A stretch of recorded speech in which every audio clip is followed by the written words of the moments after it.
दोस्तों, मेरा नाम तनिष्क है। आज मैं सब्सक्राइब करने के लिए बिल्कुल भी नहीं बोलूँगा, क्योंकि कुछ बात ही ऐसी है।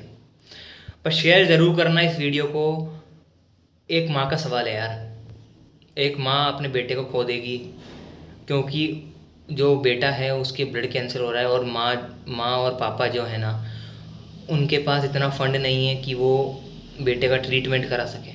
तो प्लीज़ यार, उन्होंने अपनी हेल्प मांगी है, तो आप मेरी फैमिली होने के नाते कुछ तो डोनेट करिए। और डोनेट नहीं कर सकते हैं तो प्लीज़ वीडियो को शेयर ज़रूर करना यार।